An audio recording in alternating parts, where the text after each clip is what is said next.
pripravené na ukrojenie a ukážeme si teda tú náhradu.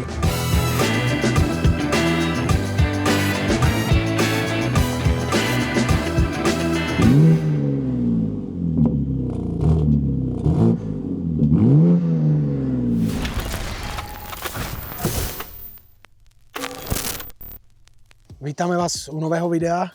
Ďalšie video s BMWčkami. Vašek to má strašne rád, preto ich tu máme rovno. 2 kúsky. A tam ten kúsok už není náš. Áno. Na tento kúsok ale budeme montovať výfuk, pretože takto sme boli dohodnutí, respektíve mali sme ho už objednaný. Tak, co máme robiť, tak ho na to auto dáme. Výfuk na to pôjde od Remusu, to isté v podstate, čo je na tomto bielom prckovi, striebornom, šedivom, nejakom takom. Bílem ne. Ukážeme si to, jak vyzerá výfuk, jaký je rozdiel a čo to vlastne obnáša a jaký je na tom potom výsledok. A rovnou vám dáme i cenu, protože na tu se ptáte vždycky. Áno, takže poďme sa pozrieť, jak to bude vyzerať. Tak, značka Remus, pre niekoho, kto by nevedel, alebo veľa ľudí sme sa stretli s tým, že berú Remus ako benzínkovú značku, pretože niekedy robili len, jak by som to povedal, lacné koncovky, lacné zadné tlmiče, také v úvodzovkách univerzálne. Byly taky univerzály na starší auta, dost se to jako používalo, teďka trošku ta značka má takovou prestiž a dost se jakoby vyšvihla nahoru a asi bych dodal jako na takýhle jako sportovní vyložení auta. Áno.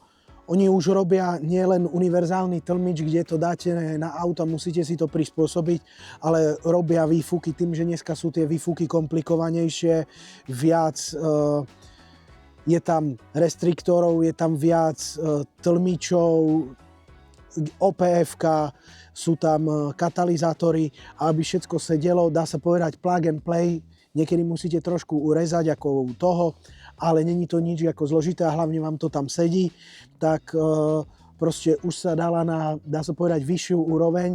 Keď to môžeme povedať, to skoro môže konkurovať Akrapoviču, Milteku a podobne.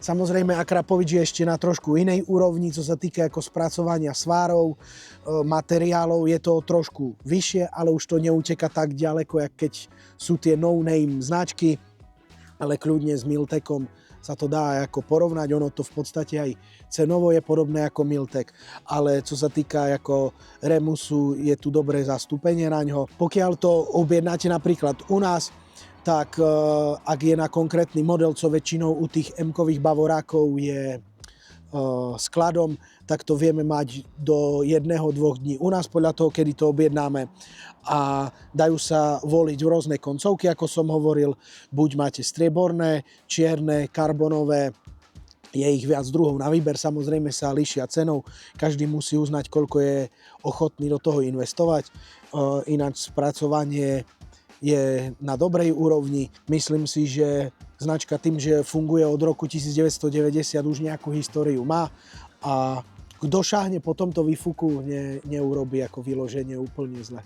Ne, neudělá chybu, je to myslím si takový ten, když to řeknu blbě, asi lepší základ. Áno. Pak samozřejmě víme, že jsou prostě daleko jako zajímavější značky i výfuky, ale to už se bavíme asi O dvojnásobných cenách minimálne. minimálně dvojnásobný a to už je Armetrix a váš velmi oblíbený Akrapovič.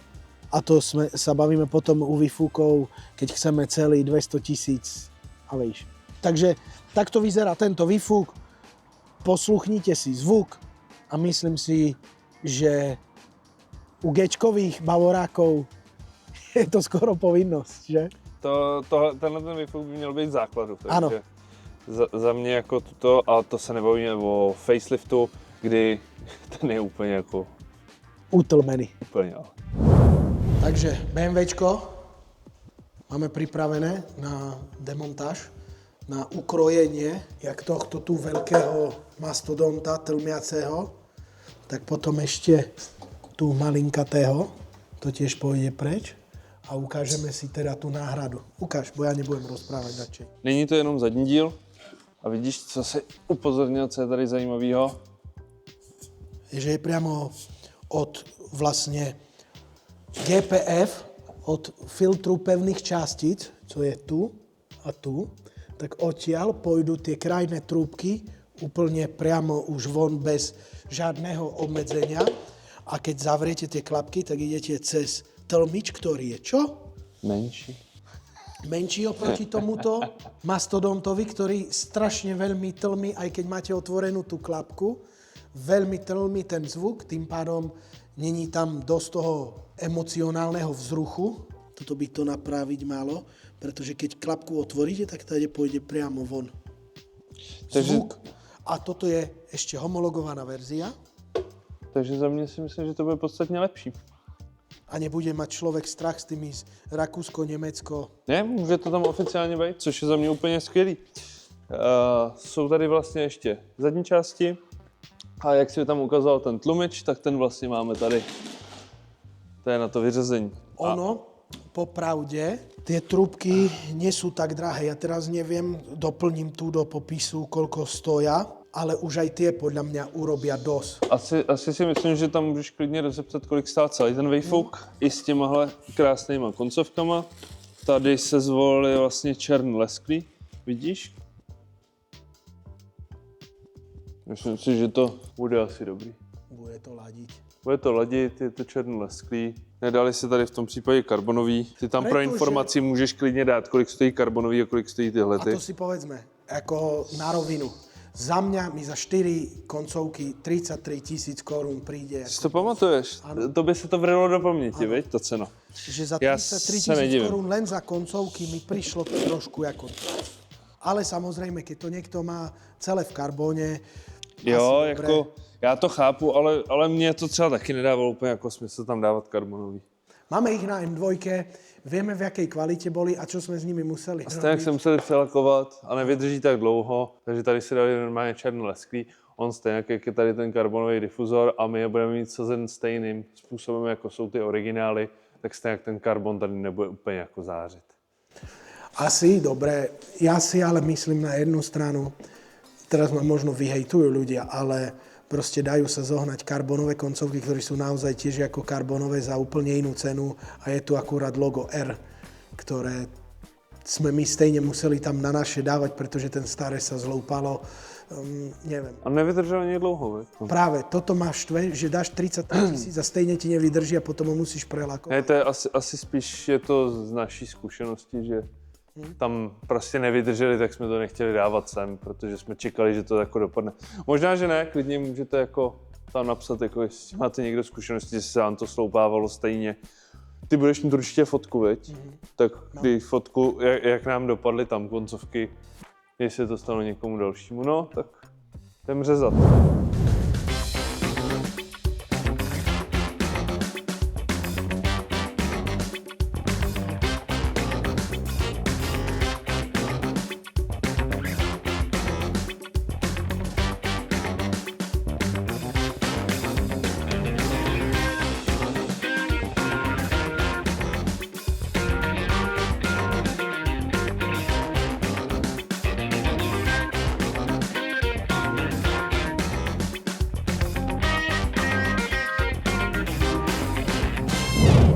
Táto varianta, ktorá je homologovaná oproti variante, ktorá je performance, tak je síce trošku utlmená, ale pri rýchlostiach na diaľnici 120 až 140 km so zatvorenou klapkou nerobí problémy, nebuchne vám z toho hlava a co u performance výfuku je vraj potom problém s tým, že to môže v určitých rýchlostiach pri monotónnej jazdi rezonovať a to človek nechce. Takže u S58 motora je dobré zvoliť homologovanú verziu a tieto predĺžené trúbky, aby ste dosiahli pekný zvuk, ale nie ten, ktorý vadí vám za jazdy a aj okoliu.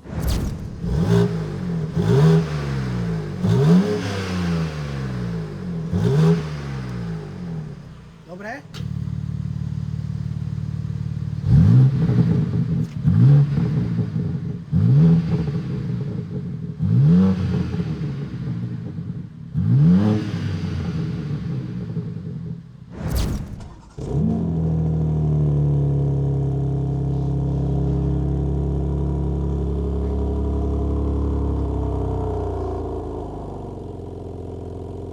tak to je ten štart základný.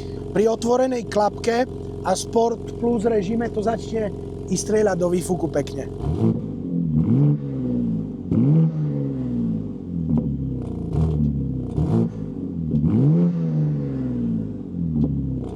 A pri otvorenej klapke na Sport Plus, kedy to začne trošku aj strieľať do výfuku, už ten zvuk je veľmi zaujímavý.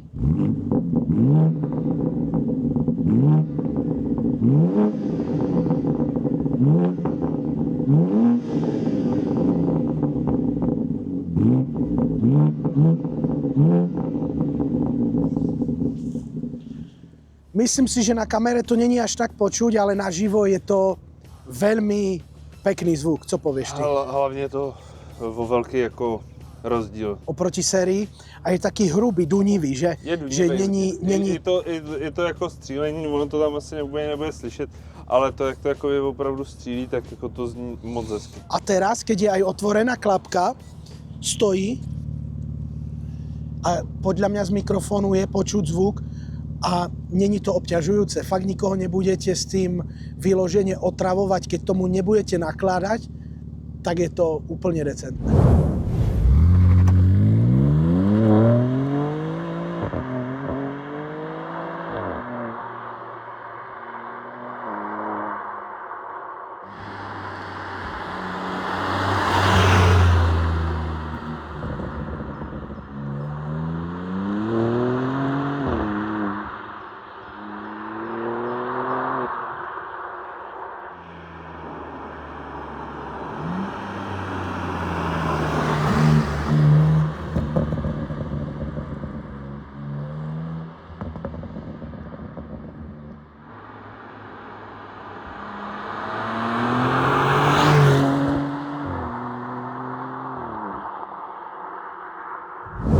A tu sme u tých koncoviek karbonových, jak sme hovorili, že pôvodne sa nám olúpali. On tam bolo iné logo, teraz už je tu to nové, pretože sme to nechali urobiť.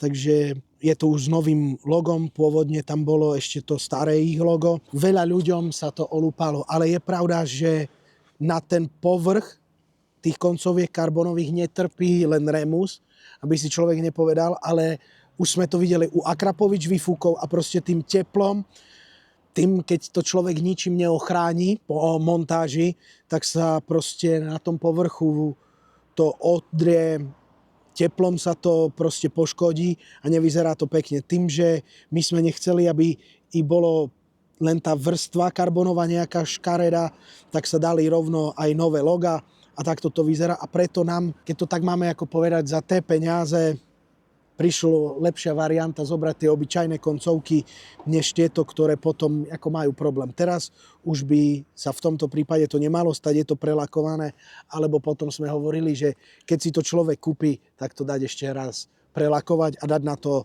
keramickú ochranu, ktorá je odolnejšia voči vyšším teplotám a tým pádom by sa to tak nemalo rýchle oloupať. Tuto máme, takže aspoň uvidíme, jak to prežije alebo neprežije. Takže dnešné video není nič nejak extra akčne nabité, ale aj takéto videá informatívne sa niekomu môžu hodiť, aby vedeli, jak to za nás vyzerá s kvalitou. Za tie výfuky sme si platili normálne, takže vo finále si môžeme povedať, čo chceme. Jo, protože to není placená reklama. Áno, takže je to náš osobný názor a pocit, ale jak hovorím, na každom je to uváženie, co je schopný a ochotný za to dať a preto sa tam tie ceny potom ako líšia, pretože veľký cenový rozptyl je u tých koncoviek, ale výfuk ako taký za nás je úplne v pohode. My ho sami ako odporúčime, už sme ich montovali jak na Bavoráky, tak napríklad na Cupry a vo finále je to, jak si ty hovoril, takový lepší základ. Je to taky jako lepší základ, ono to zní blbě, i když to není vůbec levný výfuk. Záleží vždycky na každém, co bude chtít. Dokážeme objednat jak ty Remusy, Armetrix, i Akrapovič, takže... Miltex takisto. Miltek taky. Ten výběr je opravdu dost, záleží vždycky na konkrétním autě, takže když budete chtít nějaké... V podstate aj na X7 Daler, jako je tých výfukov dosť, tým, že sa v tom ako pohybujeme, je na každom z vás, co si vyberie, vieme poradiť, vieme povedať, co koľko stojí, jaké sú tam ako varianty a podľa toho sa dá vybrať, takže Aby to prostě dávalo nějaký smysl. áno, pokiaľ rozmýšľate či už u Bavoráku, Audiny alebo Mercedesu o nejakom výfuku, neváhajte nás kontaktovať, radi s výberom pomôžeme, prípadne zabezpečíme jak objednanie, tak aj montáž, aj video. A i video, všechno. Takže díky a vidíme sa Mějte u se. ďalšieho videa. Ahoj.